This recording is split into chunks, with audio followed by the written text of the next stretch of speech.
ঈদ মোবারক। আজকে বাংলাদেশের প্রতিটি গ্রামে, প্রতিটি বাজারে, প্রতিটি গঞ্জে, প্রতিটি শহরে ঈদের জামাত অনুষ্ঠিত হচ্ছে। আমরা জাতির পক্ষ থেকে জামাতে যারা যেখানে শরীক হয়েছেন তাদেরকে ঈদ মোবারক জানাচ্ছি। একটু জোরে বলেন, তারা যেন সবাই শুনতে পায়। যারা ঈদের জামাতে শরীক হবার সুযোগ পাননি তাদেরকেও আমরা ঈদ মোবারক জানাচ্ছি, সেটাও জোরে ঈদ মোবারক দেন। আমাদের মা বোনেরা, মহিলারা যারা ঘরে আছেন তাদেরকেও আমরা জাতির পক্ষ থেকে ঈদ মোবারক জানাচ্ছি। আমাদের প্রবাসী শ্রমিকরা যারা বিদেশে আছে, সারা বছর কষ্ট করেছে, আজকে হয়তো ঈদের জামাতে যেতে পারবেন কিংবা যেতে পারবেন না, কিন্তু জাতির পক্ষ থেকে আমরা তাদেরকেও ঈদ মোবারক জানাচ্ছি। যারা বাংলাদেশিরা আছেন পৃথিবীর বিভিন্ন দেশে, জাতির পক্ষ থেকে তাদেরকে আমরা ভুলে যাইনি, তাদেরকেও আমরা ঈদ মোবারক জানাচ্ছি। যারা হাসপাতালে আছে, রোগী বিভিন্ন কারণে ঈদের জামাতে যেতে পারেননি, তাদেরকেও ঈদ মোবারক জানালাম। ঈদ দূরত্ব ঘুচানোর দিন, নৈকট্যের দিন, ভালোবাসার দিন। আজকে সেই দিনটা আমরা যেন গভীর ভালোবাসার সঙ্গে উদযাপন করতে পারি, সেই বাক্য, সেই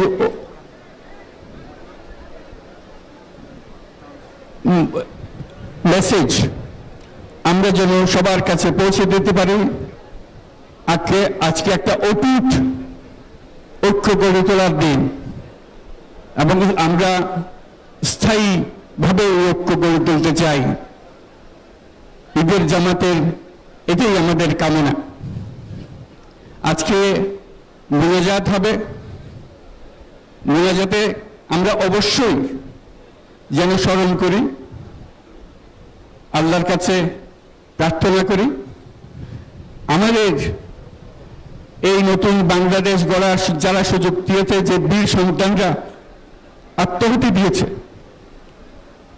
আল্লাহ যেন তাদের রূহের মাগফিরাত দেন, তাদের শান্তি দেন। আমরা তাদের মোনাজাতে সেটা যেন আমরা অংশ রাখি। আর মোনাজাতে যারা আহত হয়েছেন, যারা স্বাভাবিক জীবন থেকে বিচ্যুত হয়ে গেছে, এই দেশের জন্য নিজেদের স্বাভাবিক জীবন ত্যাগ করতে যারা বাধ্য হয়েছে, তাদের স্বাভাবিক জীবন যাপনের ক্ষমতা দেওয়ার জন্য, রোগমুক্তির জন্য আল্লাহর কাছে যেন আমরা প্রার্থনা করি। আজকের দিনে আমরা প্রার্থনা করি, যেই নৈকট্য আজকের দিনে আমরা শুরু করলাম, এই নৈকট্য এবং এই ঐক্য জাতির জন্য যেন স্থায়ী হয়, আমরা যেন একটা ঐক্যবদ্ধ জাতি হিসেবে সামনে এগিয়ে যেতে পারি। যারা আত্মত্যাগ করেছেন, যারা নতুন বাংলাদেশের স্বপ্ন বাস্তবায়ন করার জন্য নিজের আত্মাহুতি দিয়েছেন, বেঁচে থাকলেও স্বাভাবিক জীবন যাপন করতে পারছেন না, তাদের স্মরণে আমরা যেন মোনাজাত করি আল্লাহর কাছে। আমরা অবশ্যই সেই স্বপ্ন বাস্তবায়ন করব। শত বাধা সত্ত্বেও, যত বাধাই আসুক, আমরা ঐক্যবদ্ধ জাতি হিসেবে এই নতুন বাংলাদেশ গঠন করব ইনশাআল্লাহ। এই বলাযাত্রা আপনারা সবাই মিলে একসঙ্গে করবেন। ধন্যবাদ সবাইকে। ঈদ মোবারক সবাইকে। আপনার স্বপ্নগুলো আকাশ ছুবে প্রবাসীর হেলিকপ্টারের মাধ্যমে। বিয়ে, জন্মদিন অথবা যে কোনো বিশেষ প্রয়োজনে হেলিকপ্টার ভাড়া করতে যোগাযোগ করুন স্ক্রিনে দেয়া নাম্বারে। প্রবাসীর হেলিকপ্টার, নিরাপদ ও সাশ্রয়ী বাহনের বিশ্বস্ত নাম।